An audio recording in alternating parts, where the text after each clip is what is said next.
In this video, we go over journal entries related to a sales transaction in the context of the 5-step revenue recognition process.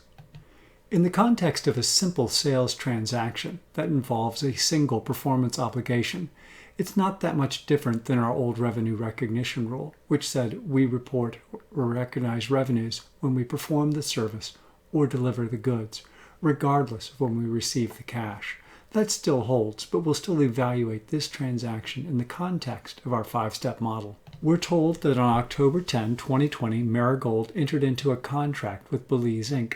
So, step 1, we've identified a contract with a customer. And we're to transfer Marigold specialty products with a sales value of $9,900 and a cost of $6,400 on December 15, 2020.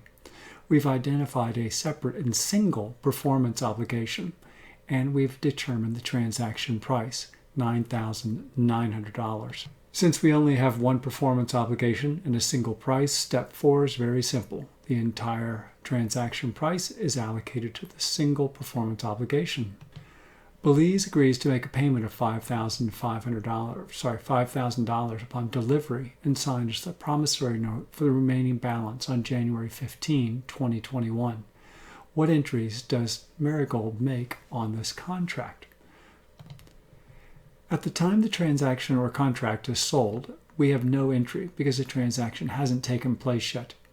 On December 15th, however, we will record notes receivable of $4,900, cash that we're getting from our customer of $5,000, and we will record sales revenues of $9,900 because we've performed or satisfied the performance obligation.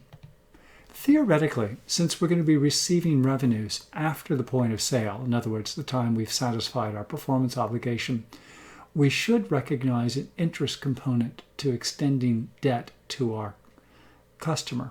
However, in practice, companies will ignore interest revenue related to receivables because the amount of any discount is usually immaterial in relation to overall net income.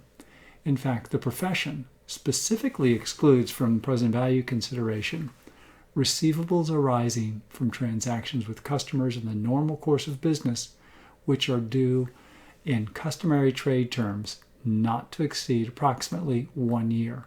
So that's why we don't record or recognize an interest component on accounts receivable transactions, when obviously getting cash today is different than getting cash 30 days from now, 60 days from now, or a year from now. Of course, on December 15th, we also need to recognize or record the cost of goods sold portion of our journal entry. We need to match our expenses with the revenues they've helped generate.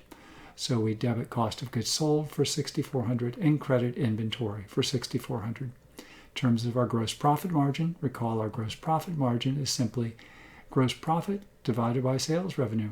So in this case, we take the $3,500 gross profit and divide it by $9,900 in sales revenue.